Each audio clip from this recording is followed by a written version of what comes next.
All right, day two of joint practices just wrapped up here at the Cleveland Browns practice facility, and I'm joined now by Patrick Jones II, a guy who has been a standout all training camp. And I believe you really put the pedal to the metal once these joint practices took off. How would you assess these 2 days of quality work with the Cleveland Browns? Yeah, man, it was great work. I mean, they offensive line, like one of the best offensive lines. So just being able to go against those guys and just to really be able to see where my skill set's at and to be able to compete and get better, it's just truly been a blessing, man. We've seen you grow from year one until now, but being in your shoes, how would you assess your growth this training camp so far?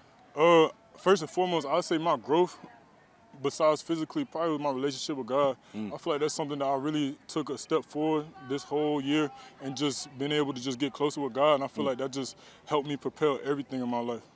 I feel like that not only affects the physical, but it affects the mental also with your relationships off the field, with God, with whoever. And just thinking about that, when you think about the mental aspect of the game, how important has that been this offseason?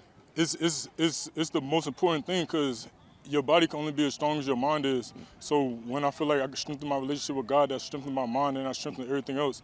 So it just gave me utmost confidence just knowing that I walk with the Lord. So that's just mean everything to me. I love that, man. And you talked about this Cleveland Browns offense, right? Just a downhill, physical. I mean, you know how Kevin Stefanski likes to run this offense, stopping the run.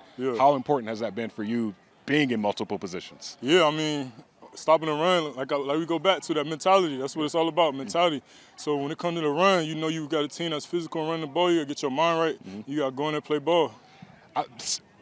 It's weird because day one, walking out into practice yesterday, right? Like there were a lot of high fives, smiles, everybody dapping each other up. Today, I don't think I saw any smiles before practice started. How did the intensity change from practice one into practice two? I mean, it's all work. That's how joint practices are. You know, go against someone, they get you, you get them. That's the NFL. I mean, come out here, you like, man, all right, today. You gotta go. Last day, trying to make everything shake. So it was a great intensity, but I feel like it was good on all ends. I think if anyone watched practice these past few days, you know that you see multiple guys in multiple positions. Josh Metellus is one, can play pretty much every position on the field. You are another one. We see you lined up over the center, lined up outside. Like, what is your position group? I'm just a linebacker, man. I'm a post football player. You need me on the line, people ask me what position I play all the time. I say D-line. They like, what part? I said the whole D-line. I play anywhere. You line me up at 3-tech, nose, outside backer, in. I play wherever you need me to. How has Brian Flores, how has that scheme helped you develop as a player? It helped me develop my football IQ because being so many different places, I see football from so many different angles. So kind of like when I'm at the end and you're doing something at the end and then you don't know how much it's affecting the 3-tech, but when you're in the 3-tech, you see the end doing something, and you like, nah, the end can't do that because I'm down here getting killed. It just make you like appreciate everyone and make you see the whole picture better.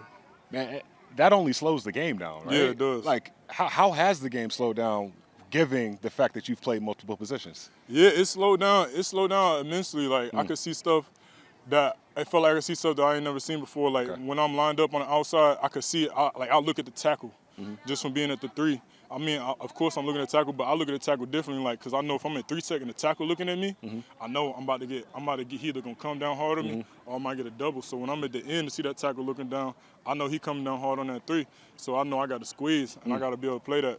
I love that. I hate having interviews and asking a player about another player, but I got to ask you about this guy because every time, majority of the time between plays, I see you pulling this guy off to the side, which has been unique to see because you were just that young guy a couple of years ago.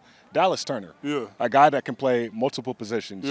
You've pretty much took him under your wing as well as these other guys on the team, Jonathan Grenard and so on and so forth. How have you seen him progress? Dallas is getting better every day, man. And like I feel like it's my responsibility to help him as much as I can. Because when I was a young dude, I had guys like Daniil, people like Zadarius who on the Browns now. They all helped me, so I just feel like it's part of the game. When someone young come in and you see how much potential they got, you got to help them. It's just part of the game. My final question for you here. Finishing joint practice here with the Cleveland Browns, what is the future for this outside linebacker, pass rush, defensive line group that you're in? I think the sky the limit. I feel like we could go wherever we want to go. Ain't nobody can stop us but us, and I feel like we're going to take it all the way there. I love it. That's Patrick Jones II. Always a pleasure talking to you, For man. sure. Looking forward to seeing your future growth here. For sure. Appreciate you, man. Yes, sir.